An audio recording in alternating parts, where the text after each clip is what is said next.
नमस्कार साथियों, मैं राहुल शुक्ला क्रांति के नायक के इस एपिसोड में आप सभी का स्वागत है।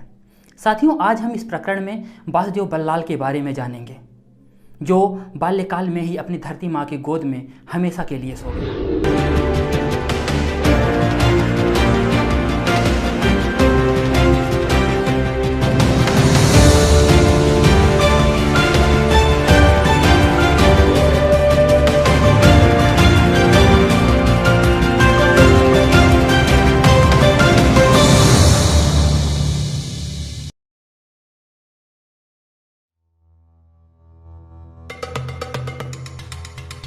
सन 1930 सविनय अवज्ञा आंदोलन का जोर।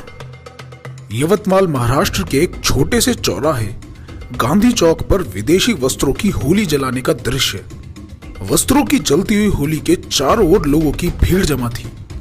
कुछ लोग अपने अपने घरों से पहनने वाले विदेशी वस्त्रों को ला लाकर अग्नि की लपटों को समर्पित कर रहे थे। आग की लपटें निरंतर तेज होती जा रही थी।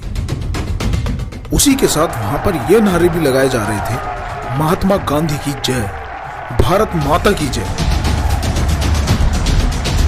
बच्चों में बड़ों से भी अधिक उत्साह था। महात्मा गांधी ने 26 जनवरी 1930 को द्वितीय सविनय अवज्ञा आंदोलन की घोषणा की थी। शराब का विरोध करने के लिए शराब की दुकानों पर धरना तथा विदेशी वस्तुओं का बहिष्कार भी इसी आंदोलन के अंग थे। लगभग 1 लाख से भी अधिक लोगों को जेलों में ठूसा जा चुका था, लेकिन सरकार झुकने को तैयार नहीं थी। अब आंदोलन भी धीरे धीरे दम तोड़ रहा था। उसमें तेजी लाने के लिए यवतमाल के बापूजी अड़े आदि कुछ नेताओं ने विदेशी वस्तुओं के बहिष्कार की योजना बनाई। उसी चौक के पास कांग्रेस का दफ्तर था, इसीलिए उस चौक को गांधी चौक नाम दिया गया था। गांधी चौक पर विदेशी वस्त्रों की होली जल रही थी। तभी एक 13 वर्षीय बालक दौड़ा आया। अपनी बगल में कपड़ों की गठरी दबाए हुए वह चिल्ला रहा था, जल्दी चलो, वहाँ दुकान के आगे कपड़ों का ढेर लगा है, उन्हें लाकर अग्नि में डालना है। उसकी सूचना से भीड़ में से चंपालाल, बीसी मोरे तथा कुछ अन्य बच्चों के साथ कुछ बड़े लोग भी कपड़ों के ढेर की ओर दौड़े। दुकानों के आगे पड़ी कपड़ों की गठरियों को ला लाकर अग्नि में डाला जाने लगा। गांधी चौक के पास ही मिश्री लाल भीकमचंद एवं वोरा ट्रेडिंग कंपनी की कपड़े की दुकानें थी। इन दुकानों के मालिकों ने विदेशी कपड़ों के सारे बंडल निकालकर अपनी अपनी दुकानों के आगे सड़क पर ढेर लगा दिया था और चिल्ला चिल्लाकर कह रहे थे, यह सभी कपड़ा विदेशी है, इसे भी ले जाकर आग की होली में झोंक दो। उसी समय 13 वर्षीय बालक वासुदेव बल्लाल वहां से जा रहा था और उसने अपने सामर्थ्य के अनुसार कपड़े के कुछ ढेर उठा लिए थे। गांधी चौक पर जलती होली के आगे एकत्रित भीड़ को उस ढेर के बारे में वासुदेव बल्लाल ने ही बताया था। उसके बाद तो लोगों की कतार लग गई।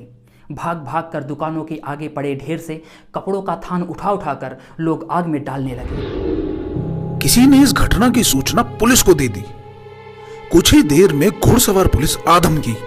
उसके पीछे पीछे हथियारबंद पलटन को देख लोगों में भगदड़ मच गई। सभी लोग सुरक्षित स्थानों की ओर भाग लिए। उस समय वासुदेव बल्लाल कपड़ों के 2 थान सिर पर रखे गांधी चौक की तरफ भागा जा रहा था। एक घुड़सवार ने वासुदेव के पास जाकर उसे नीचे गिरा दिया। वासुदेव उठा और कपड़ों की गठरियों को उठाकर पुनः भागा। एक गठरी तो वहीं गिर गई, लेकिन दूसरे को ले जाकर अग्नि में झोंकने में वह सफल हो गया। पुलिस अधिकारी भी उसकी चुस्ती को देख आश्चर्य में था। पुलिस ने बल्लाल को गिरफ्तार कर लिया। वासुदेव बल्लाल की गिरफ्तारी की खबर सारे यवतमाल में फैल गई। लोग पुलिस स्टेशन के पास इकट्ठा होने लगे। वासुदेव के पिता रामचंद्र बल्लाल भी सूचना मिलते ही दौड़कर पुलिस स्टेशन पहुंच गए। यवतमाल का पुलिस स्टेशन था या फिर यातनालय। जिस पुलिस स्टेशन का नाम सुनकर अच्छे भले लोग सहम जाते थे, उसी पुलिस स्टेशन में वासुदेव जमीन पर दीवार से सटकर बैठा पुलिस की गालियों को सुन रहा था। उसकी निर्भीकता को देख पुलिस अधिकारी भी आश्चर्य में थे। थाने के सामने जब भीड़ अधिक हो गई तो उसने जुलूस का रूप ले लिया। महात्मा गांधी की जय, वासुदेव को छोड़ दो नारे लगने लगे। पुलिस अधिकारियों ने स्थिति को संभालने के लिए चालाकी से काम किया।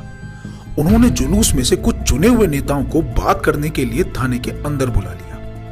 एक पुलिस अधिकारी ने पूछा, आप लोग चाहते क्या हैं? वासुदेव के पिता रामचंद्र बल्लाल ने उत्तर दिया, मैं वासुदेव का पिता हूँ। हम वासुदेव को छुड़ाने आए हैं। आप चाहें तो हमारी जमानत भी ले सकते हैं। पुलिस अधिकारी ने कड़क कर उत्तर दिया, क्या कहा? जमानत? इस बागी की जमानत? आप जानते हैं कि लाखों की संख्या में बागी लोग इस समय जेलों में बंद हैं। यह भी उन्हीं में शामिल हो जाएगा तो क्या फर्क पड़ेगा? आप सब चुपचाप अपने अपने घर पर चले जाएं। यदि कोई भी गलत हरकत की तो आप सबको भी हवालात में बंद कर दिया जाएगा। उस समय सभी लोग निरुत्तर होकर एक दूसरे का मुंह ताकने लगे और थाने से बाहर आ गए। रामचंद्र बल्लाल ने नेताओं को समझाया, मैं नहीं चाहता कि मेरे बेटे के कारण यहाँ कोई खून खराबा हो। पुलिस गोली चलाने पर उतारू है। आप सभी कृपया शांत होकर यहाँ से अपने अपने घर लौट जाएं। मैं स्वयं ही छोटी उम्र का वास्ता देकर बेटे की रिहाई की मांग करूंगा। संध्या के समय तक बाहर शहर में तो सब कुछ शांत हो गया, लेकिन थाने में अशांति का दौर जारी था।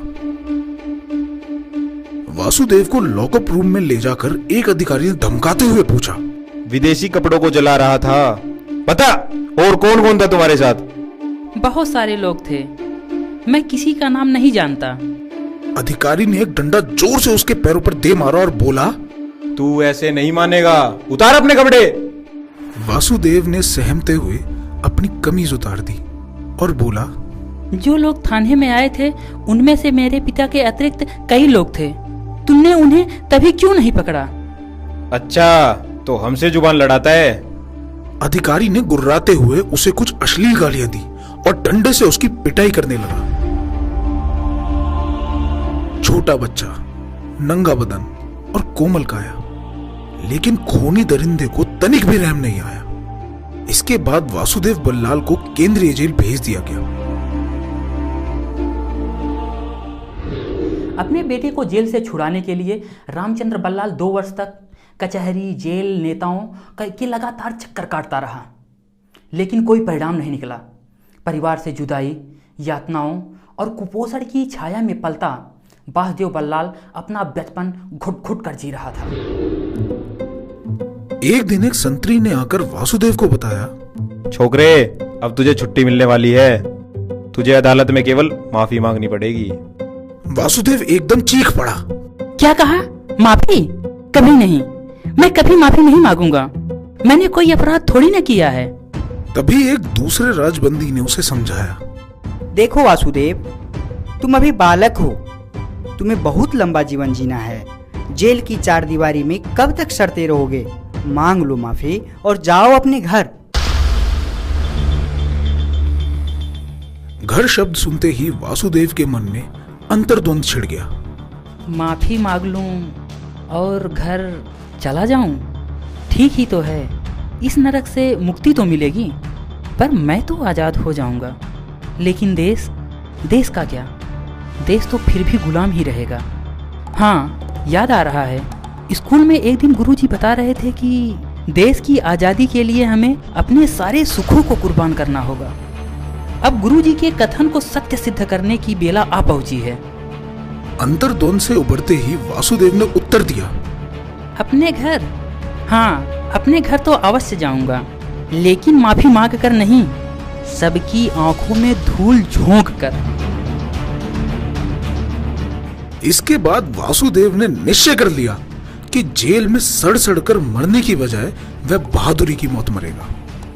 बाहर निकलकर वह दोबारा अंग्रेजों के विरुद्ध गतिविधियों में शामिल होगा। यह सोचकर वह जेल से भागने की ताक में रहने लगा। एक दिन भागने का प्रयास करते हुए उसे पकड़ लिया गया। उसकी सुरक्षा और कड़ी कर दी गई। बीच बीच में वह जेल अधिकारियों के गुस्से का शिकार भी बनता रहा। छोटी छोटी बातों पर कोड़ों की मार सह सहकर उसकी बाल सुलभ चेष्टाएं शून्य हो गईं। एक दिन उस पर ऐसी मार पड़ी कि वह मानसिक संतुलन ही खो बैठा। पागलों जैसी हरकतें करने लगा। कुछ समय बाद वे हरकतें भी बंद हो गई। विक्षिप्त अवस्था में केवल एक ही वाक्य दोहराता रहता, मां मुझे बुला लो, मां मां मुझे बुला लो। उसकी जननी मां तो बहुत दूर थी, तो वह उसकी आवाज कैसे सुनती। एक दिन राजबंदियों ने देखा कि वासुदेव धरती मां की गोद में निढाल शांत पड़ा है। उसके प्राण पखेरु हो चुके थे। धरती मां अपने स्वाभिमानी पुत्र को अपनी गोद में पाकर निहाल हो गई।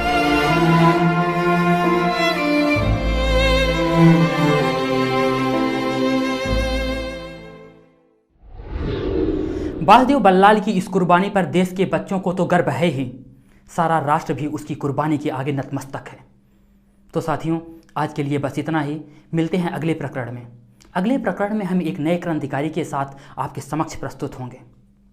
साथियों, जाने से पहले मैं एक बात और बता देना चाहता हूं कि हम 2 और 3 जुलाई को एक युवा शिविर करने वाले हैं। जो भी 18 से 30 साल के युवा हैं वो हमारे वेबसाइट yuvacamp.com पर जाकर रजिस्ट्रेशन करें और उसमें भाग लें। नमस्कार, वंदे मातरम।